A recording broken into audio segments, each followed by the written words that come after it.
Well, I think there were probably a number of Bulls fans that were fully expecting tonight to see the Bucks come in and rock the Bulls. Especially knowing the Bucks haven't got off to the best of starts. They're 2-3 themselves, just like the Bulls. The Bulls are not nearly in the same league as the Milwaukee Bucks. And you had to figure that Milwaukee was going to have a get-right game, and the Bulls were perfectly positioned. Now, you can never say never because you never know what can happen. That's true. That's why they play the game, especially in the NBA. Sometimes some big surprises can happen. This is a Bucks team just recently got wiped out by the Knicks. Need I say more?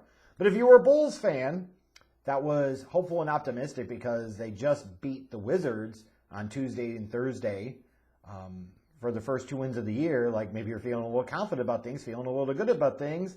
How long were you feeling good about things tonight? Yikes, not good. I mean, again, it's not an excuse. It's just part of the story.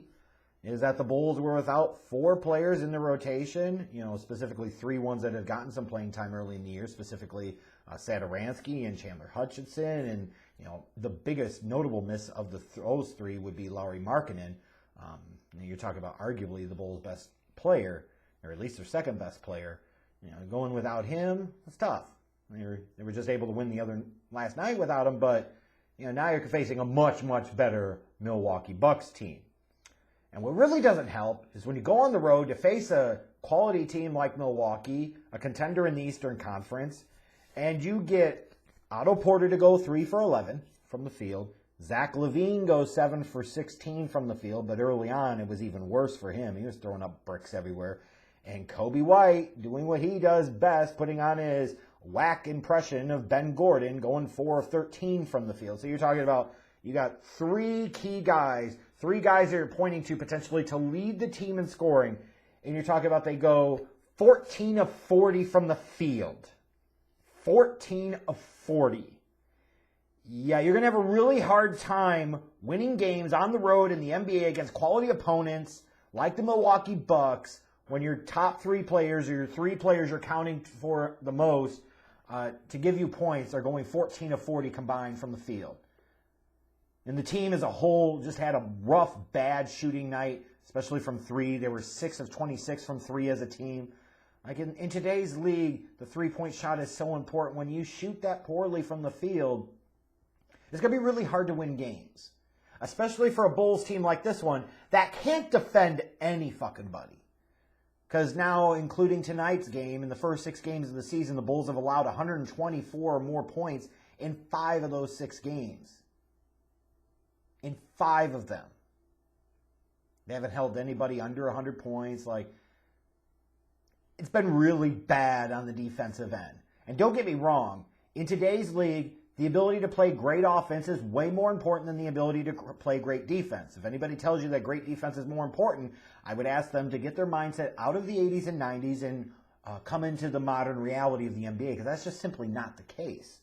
But you got to be able to defend somebody at some point in time. And if you want a bigger indictment on just how rough of a night this night was for the Bulls, you could credibly argue, that their best player on the floor was Captain 6-inch vertical himself, Denzel Valentine. This is the type of dude that when he drives down the lane and shoots a floater, it doesn't even look like he jumps. He's got no knees, he's got no lift, he's got no bounce. But yeah, you could argue that he was the best player on the floor tonight. I mean, if you think I'm being crazy, am I really? Am I really? What was really surprising to me, though, was how Billy Donovan decided to employ Patrick Williams and deploy him throughout the night, or more so, not deploy him that much. I love the fact that he was sending him at Giannis. Yeah, you took this dude 4th overall, first and foremost, because of his defense. And you're drafting him in part to be a Giannis container, a Giannis stopper, you hope. So, yeah, you need to put him out there because he needs to learn. He's not going to learn by watching other people defending Giannis.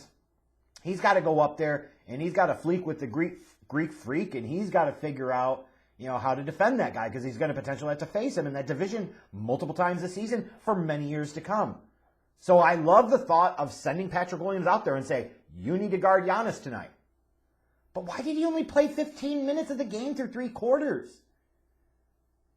And I don't want to hear like the back-to-back and it was a young kid or anything like that, or that Giannis was really lighting him up. No, Giannis was having some issues. Like when Giannis did get buckets, like you can point to the one, impressive jam that he had driving down the middle. I mean, he still really had to work for that on Williams. Like a great player like Giannis, this is a freaking reigning league MVP. He's going to get his. You want to make him work as hard as possible to get his. And I felt like from what I saw out of Patrick Williams on the defensive end in the first 3 quarters of this game, he was, at least to some degree, making Giannis have to work and work hard. So, of course, Billy Donovan, who I still really haven't figured out his whole approach and philosophy to rotations, and fair enough to him, he might not know what he's doing right now either with this team because he's trying to figure out what combinations work, what players mesh well together and what ones don't. And I can tell you right now, Billy, team is 2-4. They can't defend shit. These rotations aren't working. But I was really surprised through 3 quarters. You only played Patrick Williams 15 minutes. This is a young kid.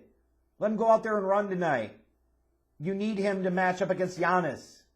Because if he does well against Giannis, that's a real confidence booster. I mean, clearly you're not expecting anything out of him on the offensive end, it seems like. It's only not like you drafted the kid 4th overall. And that's a position where you would expect a guy to be able to at least put some damn points up on the board. Because even when you look at Patrick Williams this year, like there have been moments and flashes where he's been a little bit aggressive on the offensive end, but way too often he's just kind of sitting out there and letting Levine dribble around like crazy and throw up bricks, and Kobe White dribble around and throw up bricks, and that's kind of frustrating. And those guys are going to be a major detriment to the development of somebody like a Patrick Williams, especially Levine. As if Levine can't shoot, what else does he bring to the table? Bulls fans, you know what I'm talking about. What else does he bring to the table? When you look at this game for the Bucks, they shot 22 of 45 from 3.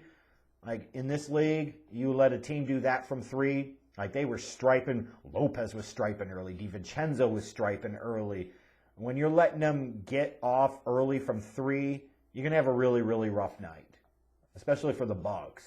Because if you're letting Giannis get to the hole and these other guys, the complementary pieces around him are hitting 3s, Forbes, all these guys, it's going to be a really, really tough night. It feels like the Greek Freak had a pretty easy 29 points, 12 rebounds, and 8 assists, didn't it? Like he seemed like he was pretty much able to do especially when Williams wasn't guarding him. He's pretty much able to, for the most part, get the shots that he wanted. He didn't have a tremendous shooting night. He certainly had some bad misses at the free throw line, but he had a pretty good, pretty comfortable night. Like this is probably a bit of a confidence booster, a rhythm getter for him. The Bucks as a whole had 7 players in double figures, so they distributed the wealth well. I mean, why not? Because the Bulls can't defend anybody on a consistent basis. So why have it be all on one player? Test and pressure the Bulls' defense. Make them have to rotate. Make them have to defend you on the perimeter because, newsflash, they don't want to and they can't, even if they wanted to. This is really, really bad. And like I mentioned before, you're talking about they've allowed 120 or more points in 5 of their 6 games. Like, if you're going to do that, then you better be able to score some damn points. But I come back to the whole thing. Without a Satoransky in the lineup to be that real facilitator that this Bulls offense frankly lacks with anybody else running the point on the floor, whether it's a White or it's a Levine or anybody else. Like, they don't have a facilitator, a guy that can create for others. When you talk about Lowry, this is a guy that would provide some matchup troubles for the Bucks. They've either got to play the Greek Freak on him or they potentially got to play Brook Lopez on him. Like, you didn't have Lowry again. Like, that doesn't help. I get that, but you've got, again, I want to emphasize, Porter, Levine, White, 14 of 40 from the field. Like, if they can't start hitting shots, then Billy Donovan, they need to stop taking so many damn shots. I'm tired of seeing Kobe White throw up a bunch of garbage bricks. Like, and he's just, in general right now, like, I was thinking that Kobe was going to take a big step forward in year 2, and I got to admit so far, based off of what I've seen, I'm dead ass wrong. I'm not ready to sit there and label him as a bust as a 7th overall pick because I still got to remember that, for a guy like Kobe White, he's all of 20 years old now, something like that. It's only his 2nd year in the league. Like, these guys come in really young. They come in really raw, and they need a lot of work and, all these things. And taking these guys high, sometimes they will vastly outplay their draft position. And other times, they will never meet up to that draft position. But you look at him right now, like, I see nothing that gives you an indication that he's a long-term star point guard in this league or even a long-term starting point guard in this league. And I see a guy that if he can't figure out how to more consistently at least get his own offense and shoot a decent percentage from the field and especially from three, he's not going to be long for any major time or any major minutes in the league. The Bulls will keep playing him for now because they've invested a 7th overall pick in him, so they're putting some of their future in him, but it's not looking good. And as far as this Levine business, the quicker they trade him, get them the hell out of town, the better off it is, I promise you. Like, his team is not good. Like, you feel confident about the 2 wins against the Wizards, but the Wizards stink. You know? And the Bulls got the benefit of playing the Wizards when they had Russell Westbrook in the lineup. You know, Russell doesn't play against Minnesota. You know, Minnesota didn't have Karl Anthony Towns, but the Wizards blow out the Wolves. Why? Because they don't have Russ fucking them up. Period. So, you look at this, like, you know the Bulls are not going to be a good team this year. They'll have those moments where it seems like their effort is good and they kind of play hard, but they still can't defend. And they really struggle defending teams on the perimeter. And they're going to continue to get lit up all year.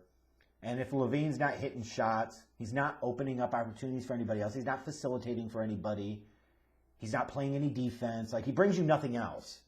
So, the dude's got to shoot better, more consistently. And like I said, even the 7-16 doesn't look that bad in theory, but it was worse early on in the game. So, the players you were looking for big-time minutes and big-time points tonight didn't give it to you. As a team, you were horrendous from three. Again. Your rookie that you took 4th overall, primarily because of his defensive abilities and defensive upside and potential, you only wanted to deploy for 15 minutes the first 3 quarters against the Greek Freak, which is part of the whole purpose you would have thought that you would have drafted the kid in the first damn place. And to sum it all up, when Denzel Valentine is arguably your best player on the floor, you know it was a long night.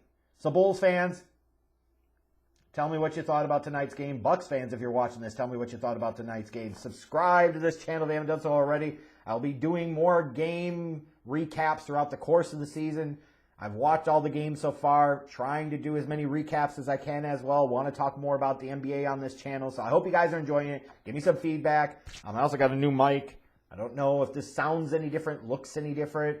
Give me some feedback on what you're seeing and hearing as well. All right, thank you.